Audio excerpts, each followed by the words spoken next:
오늘의 데일리 뉴스레터에 오신 것을 환영합니다. 1. 대한민국 특임대. 멕시코의 긴급 투입. 2. 일본의 대재앙이 닥치면 한국이 세상의 주인이 되리라. 3. 중. 이건 우리가 일이잖아. 한번 진실을 알아봅시다. 한국을 떠들썩하게 만든 마약 조직의 뿌리를 거슬러 올라가면 멕시코까지 이어진다는 사실이 알려지고 있습니다. 멕시코 카르텔이 공급한 합성 마약과 펜타닐이 한국 사회에 침투하고 있어 많은 10대들이 무방비하게 마약에 노출되어 죽어가고 있는 상황입니다. 그러나 놀라운 일이 벌어졌습니다. 한국 특수부대가 멕시코로 파견되어 마약 조직을 일망타진하였다고 합니다. 이들 특수부대는 멕시코에서 활약하여 마약 조직에 대한 효과적인 제압 작전을 수행하였으나 상대적으로 총을 쏘지 못하고 제압되었다고 전해지고 있습니다. 이 소식은 전 세계 마약 조사기관에서도 큰 주목을 받았습니다. 오랜 기간 동안 마약 조직과의 전투 경험이 풍부한 미국 마약조사국에서도 한국 특수부대의 놀라운 제압 실력에 감탄을 금치 못했다고 전해지고 있습니다. 이는 한국의 국가 안정과 마약 퇴치에 대한 강력한 의지와 훌륭한 훈련 결과물을 보여주는 사례로 평가되고 있습니다. 이러한 성과를 바탕으로 한국은 마약 및 조직과의 전투에 있어서 지속적인 노력과 협력을 이어나가야 할 것입니다. 마약 침투로부터 젊은 세대를 보호하고 국가의 안전을 확보하기 위해서는 국제적인 협력과 효과적인 국내 대책의 수립이 필요합니다. 한국의 특수부대와 국가기관들은 더욱 강화된 마약 퇴치를 위해 노력할 것이며 국민들 역시 마약의 위험성을 인식하고 예방활동에 적극적으로 참여할 필요가 있습니다. 대체 한국 특수부대가 머나먼 멕시코에서 무슨 일을 하고 있는지 지금부터 자세하게 설명해드리겠습니다. 한국과 미국의 동맹은 변함없습니다. 주한미 특수전사령관은 이례적으로 언론 인터뷰를 가지며 한국 미국 사이의 훈련이 잘 되고 있다는 사실을 언급, 한국 특수부대의 놀라운 실력을 잘 지켜보고 있다는 이야기를 남겼습니다. 현재 대규모 야외 훈련장인 포트 어윈 국립훈련센터 NTC에서 훈련 중인 대한민국 특수부대는 한 달에 걸친 훈련 기간 동안 후방 침투, 적 핵심 기지 타격 임무를 수행하는 것으로 알려졌습니다. 미국 특수부대와 함께 같이 훈련을 한다는 사실도 밝혀졌죠. 모하비 사막에 위치한 포트 어윈은 특수전 훈련 장소로 유명한 곳. 이곳에서 대한민국 특수부대들이 최초로 훈련을 진행하는 것은 이례적인 일이라고 할 수 있는데요. 그동안 한국 특수부대의 실력을 과소평가했던 미국이 한국의 특수부대 실력을 인정한 것이라 볼 수 있죠. 북한을 겨냥해서 대대적으로 훈련을 선보인 것이 아니냐는 일각의 분석에 마이클 E. 마틴 사령관은 특정 국가를 고려해서 훈련한 것이 아니라고 말하며 코로나로 인해 특수 임무에 있어 현장 경험을 할 수 없었던 만큼 현장 경험을 쌓는다는 차원이라고 말하며 북한 때문은 아니라는 뉘앙스를 보였습니다. 마틴 사령관의 인터뷰에는 묘한 뜻이 담겨 있었는데요. 최근 알려진 어떤 사건 덕분에 그가 말한 현장 경험이 무슨 의미인지 언론과 전문가들은 알 수 있었다고 하는데요. 모하비 사막에서 훈련만 할 줄 알았던 한국 특수부대원들이 미국 DEA, 마약수사국과 함께 멕시코 국경에서 모습을 드러낸 것입니다. 멕시코 북서부 지역 소노라 인근 국경에서 중무장한 한국 특수부대원들이 마약상과 총격전을 벌이는 모습이 포착된 것이죠. 사령관의 말처럼 실제 훈련을 방불케 하는 마약 현장의 모습을 드러내며 멕시코 마약상들과 전투를 벌인 것입니다. 마약을 통해 엄청난 부를 쌓은 마약상들은 단순히 깡패 집단이 아니라 조직적이고 중무장한 인원을 기용한 전투부대나 다름없는데요. 한국 특수부대원들이 DEA와 협조를 통해 이들 마약상 기지를 습격, 마약이 유통되는 길목에서 마약을 압수해 이를 회수할 수 있었다고 합니다. 심지어 소노라 외에도 다른 마약 밀매 거점을 타격하는 데 한국의 도움이 있었다고 하는데요. 그런데 어째서 한국 특수부대원들이 멕시코 인근에서 위험한 총격전까지 무릅쓰고 마약상 타격에 나선 것일까요?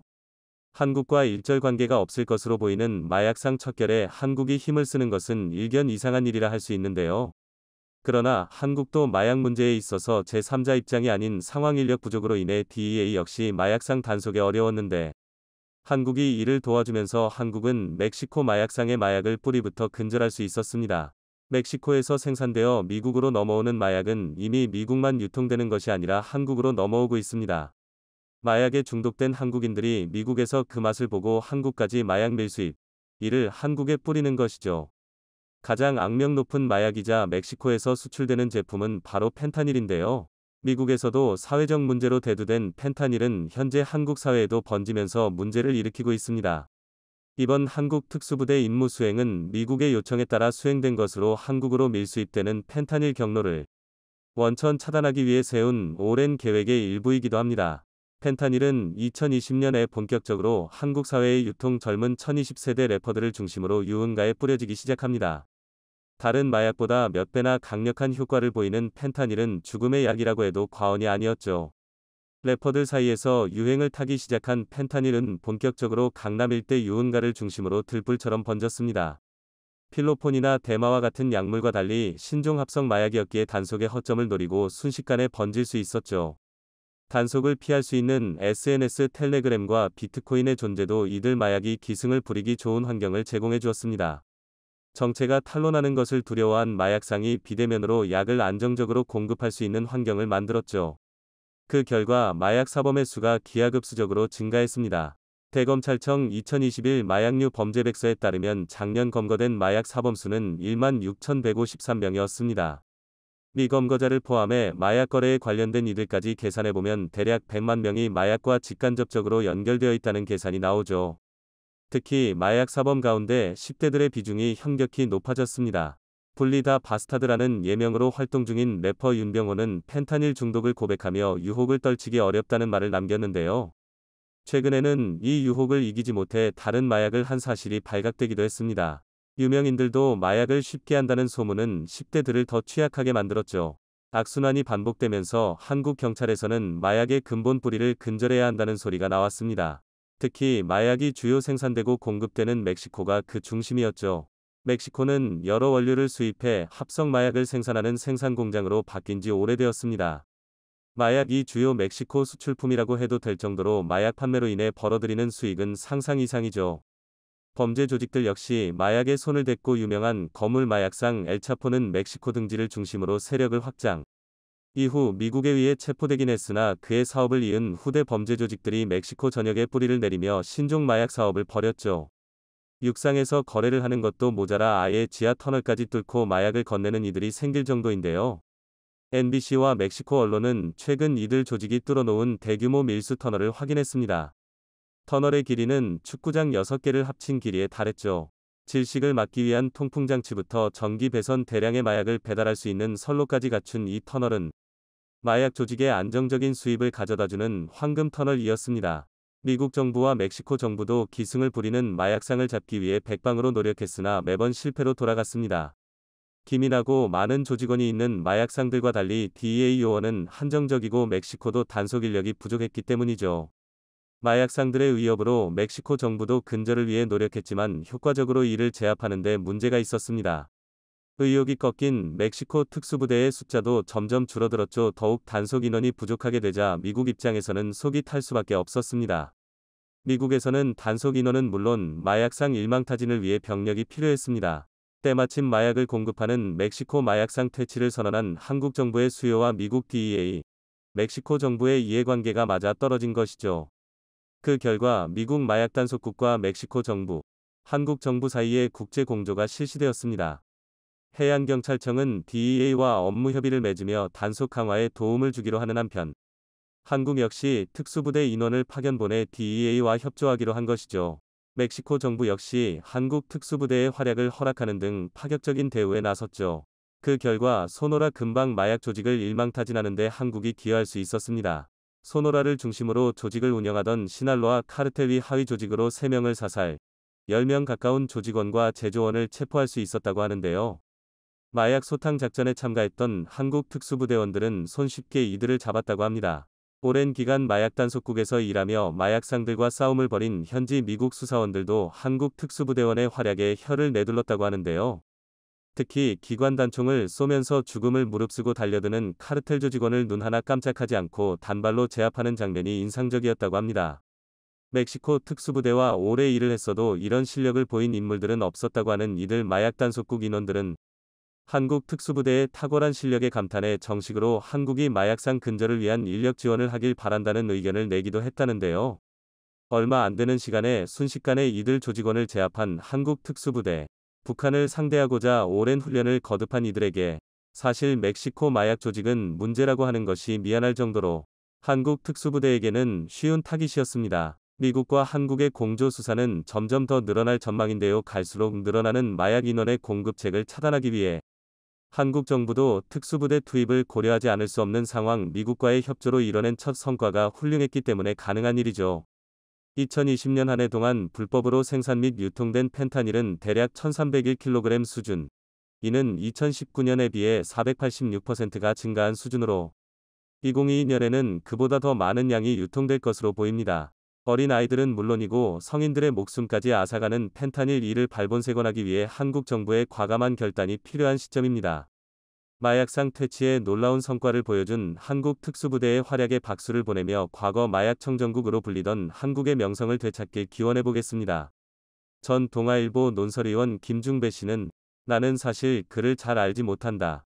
다만 그는 동양의 역학의 원리로 어제의 역사를 되돌아보고 내일의 역사를 예견하며 다음 세계의 주인이 한국이 될 것이라고 한다. 그의 이러한 예지력은 거창함이 지나쳐 허황되게 늘리기 마련이다. 하지만 자연과학의 지식까지 동원하는 그의 예지력에는 분명히 설득력이 있다는 것 또한 부인할 수는 없다. 면서 살아있는 부처님이자 현대판 노스트라다무스라 불리는 타너 스님의 예지력에 대해 이야기를 꺼냈습니다. 스님이지만 예언가로 더 잘 말려진 나너 스님의 예지력은 상상을 초월합니다. 1983년 6월 5일 열반에 드는 날까지 그는 수없이 많은 예언을 남겼습니다. 한국전쟁의 발발을 예측하고 1975년 베트남전에서 미국의 패배를 예언하고 1979년 박정희 전 대통령의 서거를 정확히 미추었으며 그 스스로가 열반에 드는 날을 예언해 정확히 그 날짜에 세상을 떠났죠. 그런데 그가 남긴 예언이 아직 하나 더 남아 있습니다. 일본에 대해서 남긴 그 예언은 너무 현실적이어서 쉽게 무시하고 넘어갈 수도 없는 내용인데요.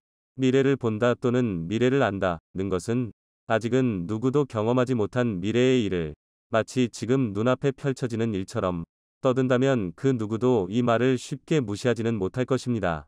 하지만 전지전능한 능력을 가진 신이 아니라도 누구나 미래에 대한 예측은 할 수 있습니다.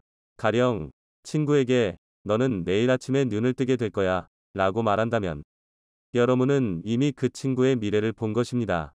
누구라도 예외 없이 아침에 눈은 뜨니까요. 조금 우스운 농담처럼 들리지만 이러한 미래를 예언하는 사람이 지금껏 수없이 많은 예언을 했고 그 예언이 다 늘어맞았다면 그의 말 한마디에 천국과 지옥을 오갈 수도 있습니다. 여러분들이 알고 있는 예언가 중에 가장 유명한 분은 아무래도 노스트라다무스가 아닐까 합니다. 프랑스 제2대 국왕 앙리 2세의 정책자문가였으면서 천문학, 점성술, 수학에도 특출난 능력을 가졌던 그는 이를 바탕으로 미래를 보았습니다. 다소 애매모호한 문장이기는 하지만 그는 히틀러의 출현, 제2차 세계대전, 일본에 대한 원폭 투하, 체르노빌 원전사고 등을 완벽히 예언해냈다고 알려져 있는데요. 현재의 우리는 인공지능이 인간을 넘어서고 로켓을 쏴달에 착륙하며 로봇 구조 현장에 투입되는 과학의 시대를 살고 있습니다. 좀 더 과감히 표현하자면 과학으로 증명되지 않는 것들은 사실이 아니라고 과감하게 말할 수 있는, 즉 헛소리와 진실을 구분할 수 있는 시대를 살고 있죠. 그럼에도 우리는 지금껏 수없이 많은 일을 정확히 예언한 예언가의 말에 신빙성을 갖습니다. 그런 의미에서 반만년의 유구한 역사를 가진 한반도에도 수많은 예언가들이 있어 왔는데 오늘 영상에서 다룰 타너 스님은 결이 다릅니다. 스님이라는 단어에서 유추하듯이 이분은 스님이 맞습니다만 재미있는 일화가 있습니다. 뒤에서 자세히 다루기는 하겠으나 이분은 한국 불교사에 있어서 해골불로 잘 알려진 원효대사, 화엄총을 널리 알린 의상대사와 함께 3대 고승으로 인정받는 분입니다. 그런데 원효대사와 의상대사와 어깨를 나란히 하는 고승임에도 그의 제자들은 늘 타너 스님에게 불만을 토로했습니다. 제발 예언 좀 그만두시라 고 말이죠. 이미 물교계에서 대가로 불릴 정도로 뛰어난 업적을 남겼는데 굳이 점쟁이나 헛소리꾼 소리를 들을지도 모르는데 자꾸 예언을 남기니 그것이 불만이었던 것이죠. 그럴 때마다 타너 스님은 제자들에게 호통을 치며 나는 노스트라다무스와 같은 예언가가 아니고 역학 원리로 세상을 보는 것이라고 강조했는데요. 그렇다면 이 타너 스님이 도대체 어떤 예언을 남겼던 것일까요? 가장 최근의 예언은 불과 10년 전에 현실이 됐습니다. 어떤 예언일까요? 1975년 무렵 타너 이하 스님 생략는 충북 제천의 덕주사에 발걸음을 옮깁니다. 그날 저녁 당시 덕주사 주지 스님은 월남 스님이었는데 이런저런 이야기를 나누던 도중 타너는 월악산 봉우리 위로 달이 뜨고 이 달빛이 물에 비치고 나면 30년쯤 후에 여자 임금이 나타난다 는 예언을 남깁니다. 당시 1970년대 중반이면 월악산 주변에 호수가 없었기 때문에 봉우리 위에 뜬 달이 불에 비친다는 이야기는 납득할 수 없는 이야기였고, 여자 임금 이야기는 더더욱 그렇습니다. 당시 한국에서 여성이 임금이 될 수 있다는 것은 사회적인 분위기상 불가능한 일이었으니까요. 그런데 1983년 충주댐이 완성되고 나니 월악산 봉우리에 뜬 달이 충주댐에 비치게 됐죠. 그리고 그로부터 30년 후 여자 임금은 등장했을까요? 대답은 여러분들의 상상에 맡기겠습니다. 그런데 이런 예언은 가벼운 수준입니다. 1949년 어느 날 그는 법당뜰에 개미떼가 죽어있는 모습을 보았습니다. 자기들끼리 싸우다 죽은 것인데 이 모습을 본 탄원은 즉시 이를 역학원리를 통해 분석해봤습니다. 그리고는 얼굴이 잿빛으로 변했죠. 같은 민족끼리 싸우다 떼죽음을 당할 것이 확실했으니까요. 그리고 1년 뒤 한국에서는 6월 25일가 발발했죠. 1968년의 예언은 더 무섭습니다. 오대산 월정사에서 화엄경의 번역본을 집필하던 그는 갑자기 제자들에게 당장 이 원고와 원본 책들을 전부 다른 곳으로 옮기라 고 명령합니다. 이에 제자들은 모든 책을 싸서 급히 삼척의 영은사로 옮겼는데 원고를 옮기고 15일 뒤 울진과 삼척에 무장공비가 대거 침투하는 사건이 벌어지죠. 쫓기던 공비들이 오대산으로 도망쳤는데 이를 토벌하기 위해 사령부가 월정사에 설치되었는데 공비를 토벌하는 과정에서 월정사는 곳곳이 불에 타 폐허처럼 변해버렸습니다. 만약 그가 계속 월정사에 남아있었다면 그의 가장 큰 업적으로 남은 화엄경 번역본이 모조리 불타 없어지는 화를 당할 뻔했으나 그의 예지력으로 화를 면할 수 있었는데요. 그런데 탄원은 그 누구도 믿을 수 없는 세계사를 정확하게 예언하기도 했습니다. 제2차 세계대전에서 일본에 투하한 원폭 두 방으로 세계 초강대국의 위치로 올라선 미국은 냉전 시기를 거치면서 꾸준히 무기와 군사력을 증강시켜 전세계 그 어떤 국가도 압살할 수 있는 강력한 힘을 보유했었습니다. 그러나 1960년대 중반 미 해군이 북베트남으로부터 공격받은 tonkin만 사건을 계기로 미국은 베트남전을 일으키게 되죠. 미군의 군사력으로 보았을 때 그 누구라도 이 베트남전에서 미군의 패배는 예측할 수 없는 것이었습니다. 일례로 1970년대부터 미국을 중심으로 활동하며 전세계 곳곳에 한국의 선불교를 전파한 인물이자 달라이 라마, 마하 고사난다, 틱나탄 스님과 함께 4대 생불, 살아있는 부처로 잘 알려진 숭산 스님 역시도 미국이 가진 핵무기 하나면 월남은 꼼짝도 못하고 패배할 것이라고 자신있게 말할 정도였죠. 그런데 탄원은 달랐습니다. 역학의 원리로 볼 때 베트남은 불, 화, 이고 미국은 금, 금이다. 금속이 볼속으로 뛰어들면 녹을 수밖에 없다. 면서 결국 미국이 물러나게 될 것이라고 예언했습니다. 그리고 그 예언은 정확히 맞아떨어졌죠. 미국은 한국군까지 동원해 북베트남을 쓸어버리려고 했지만 결국 실패하고는 1973년 3월 29일 마지막 남은 미군 병력을 전부 철수시키며 베트남전에서 패배하고 맙니다. 그러니까 탄원은 단순히 예상에 던지는 헛소리가 아니라 역학원리로 모든 상황을 정확히 분석한 후 그 결과만을 공유하는 예언가였던 겁니다. 그런데 이토록 정확한 것으로 알려진 탄원의 예언 중에는 아직 실현되지 않은 딱 두 가지가 남아 있습니다. 바로 한국과 일본에 대한 예언입니다. 탄원가 평생 동안 남긴 법문의 핵심을 고스란히 담은 탄원록이라는 책에 따르면 저구의 주축 부분에 위치한 대한민국에서 인류 역사의 시작과 끝이 이어질 것이다. 5천년 동안 고난과 역경 속에서 살아온 우리 민족의 불행한 역사는 머지않아 종결될 것이다. 새 시대가 오기 전에는 진통을 겪지 않을 수 없는데 이 고통이 지나면 남북 통일의 서광이 비추고 생각으로 감지할 수 없는 새로운 차원의 세계가 도래한다. 고 쓰여 있습니다. 반만년의 유구한 역사를 살아오면서 한반도는 수없이 많은 외세의 침략이 있었지만 절대 쓰러지지 않고 꿋꿋하게 버텨냈고 그 불행한 역사가 곧 총결될 것이며 그때 한국은 광명을 맞이할 것이라는 것이죠. 반면 일본에 대한 예언은 가혹하기 그지없습니다. 그는 지난 500년간 무려 49차례나 한국을 침략한 그 죄악의 과보를 받게 될 것이다. 이것이 동양사상의 근본인 인과응보의 법칙이라면서 일본 침몰설을 제기했습니다. 그리고 그 예언 역시 전혀 근거 없이 던진 예언이 아닙니다.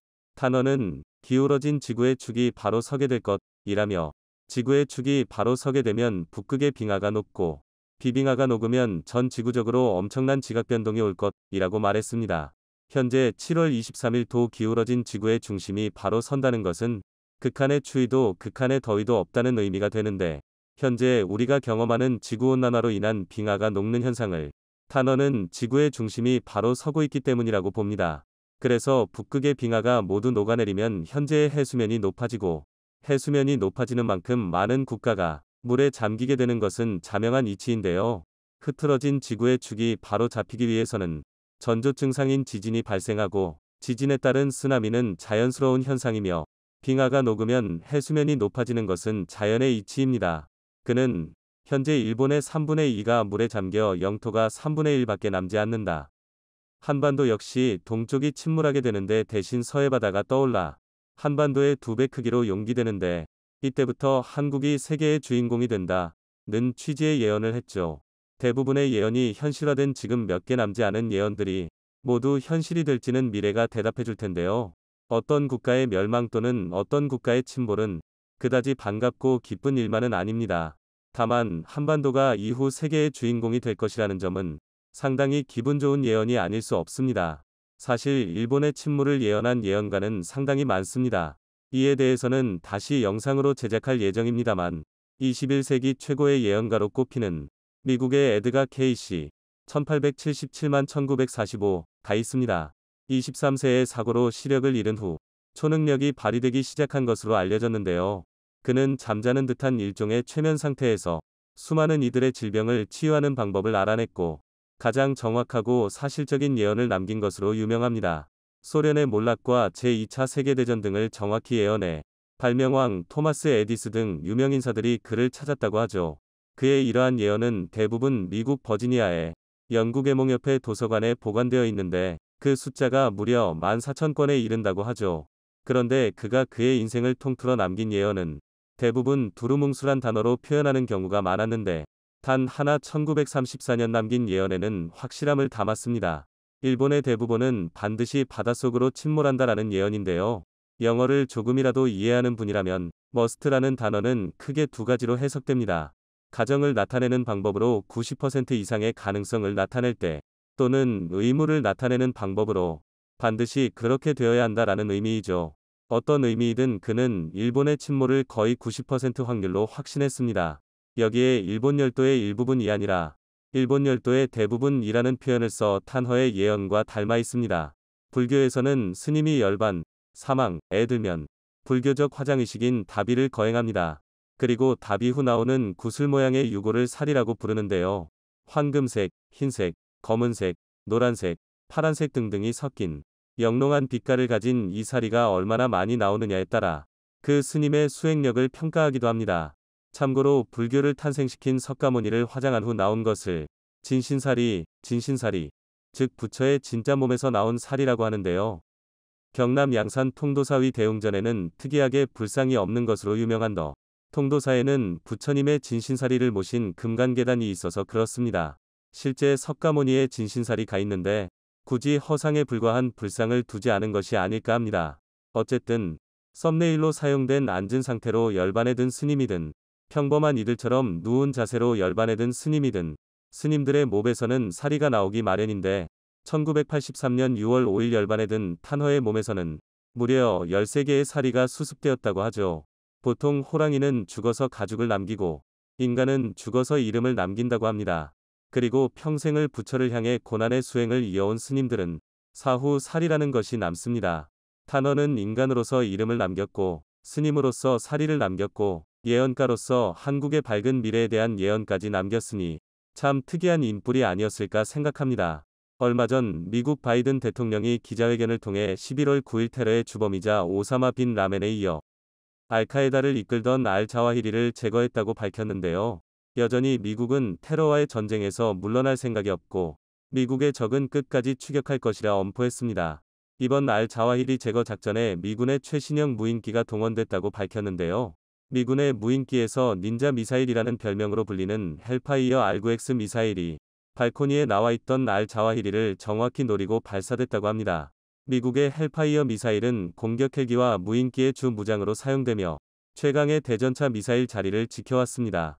최근 국방과학연구소에서 한국형 헬파이어 미사일을 공개했는데요.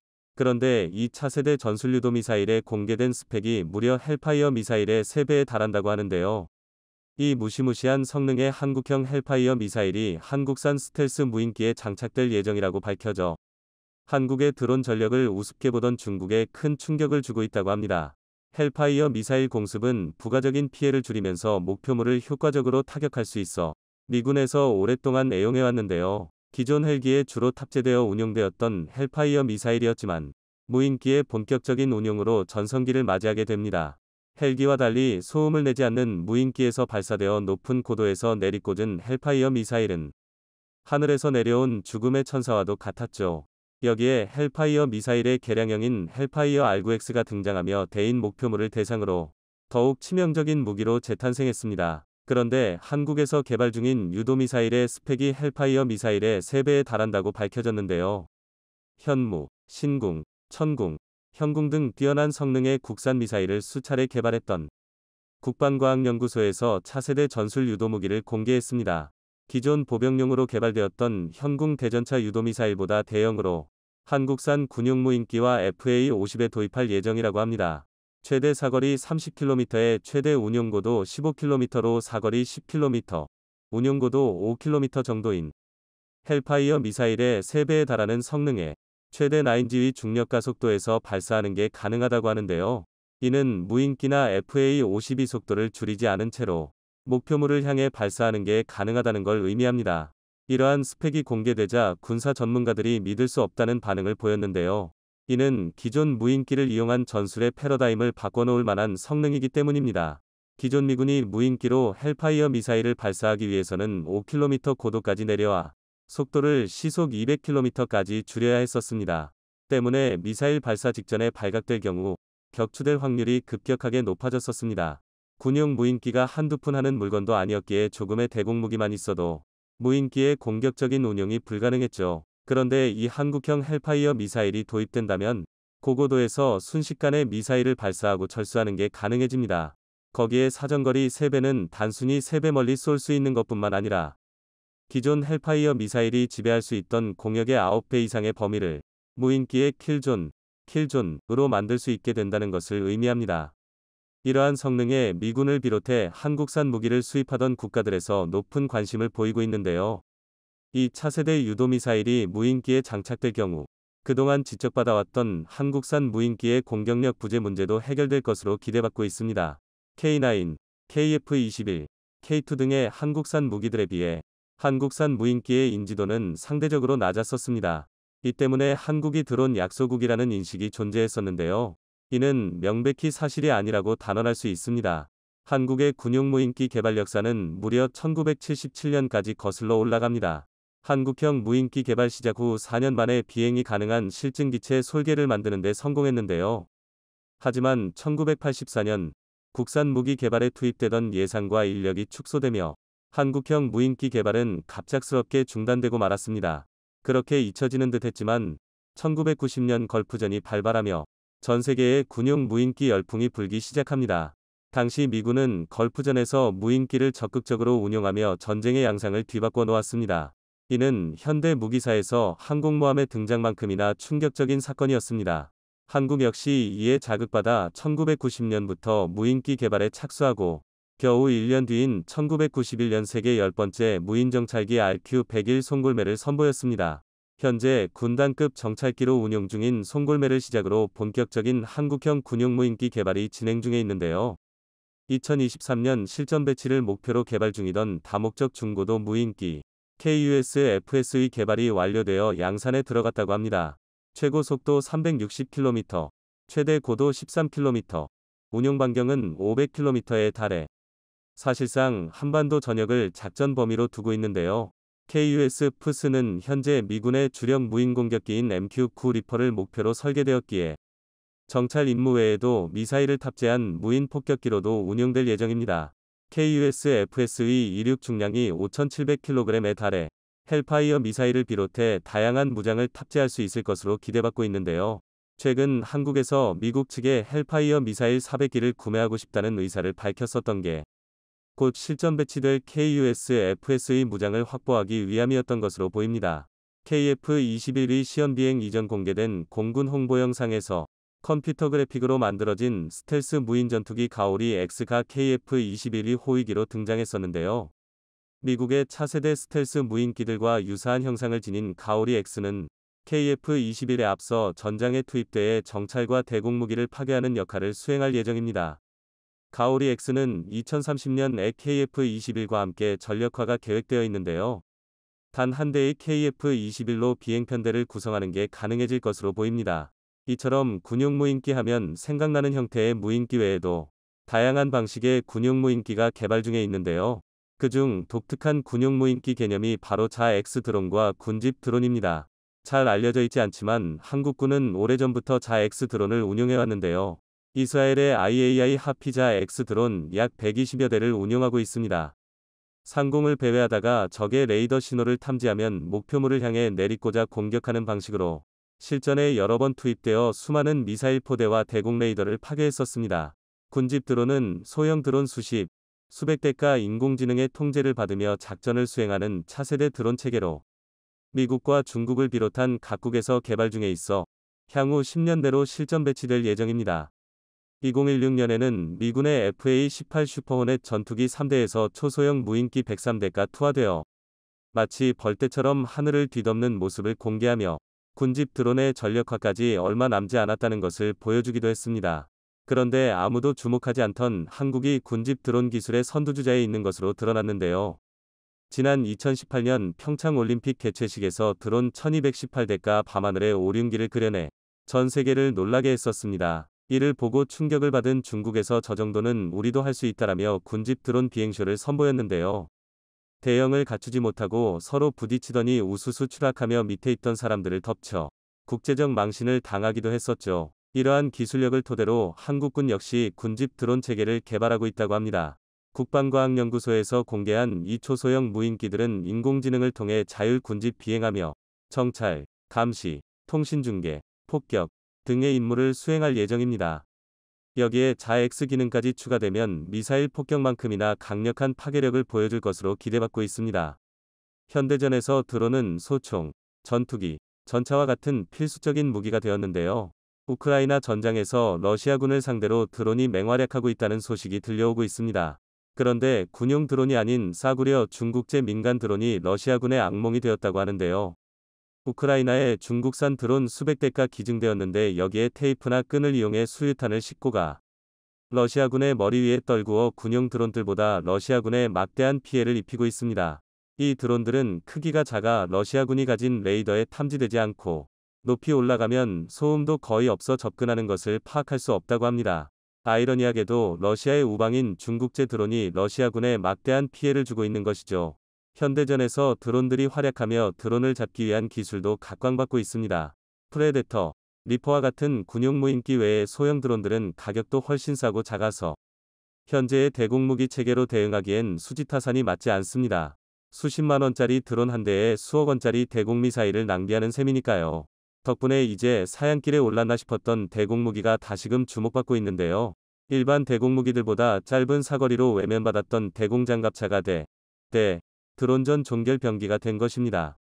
사정거리가 짧다고 하지만 소형 드론의 공격 범위보단 넓고 드론을 잡는 데에는 기관포 몇 발이면 충분하기에 대공장갑차 단 한 대로 수백 대의 드론을 처리하는 게 가능합니다. 하지만 드론의 등장 전 대공장갑차는 현대전에 쓸모가 없다고 판단한 각국에서는 개발을 중단하거나 퇴역 수순에 들어갔었는데요. 한국은 북한의 구형 공격기를 이용한 저공 침투를 막기 위해 K-30BO를 지속적으로 운용하며 개량을 거듭해왔었습니다. K-32 개량형인 BO2에는 지능형 공중폭발탄을 사용하는 40mm 기관포와 지대공, 대전차 미사일이 탑재되고 의상 배열 레이더와 전자광학 추적 장치가 탑재되어 사실상 현존하는 세계 최강의 적어도 방공 시스템이라고 할 수 있습니다.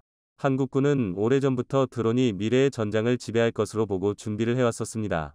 그리고 드디어 공개된 차세대 공대지 미사일과 국산 스텔스 무인기가 만나 대한민국의 적을 공포에 떨게 할 드론 전력이 완성되어 가고 있습니다. 더 이상 우리의 적이 안심하고 쉴 수 있는 곳은 없게 될 것입니다. 영상이 도움이 되셨다면 구독과 좋아요 부탁드리며 오늘도 감사합니다. 최고로 멋진 하루 보내시길 바랄게요.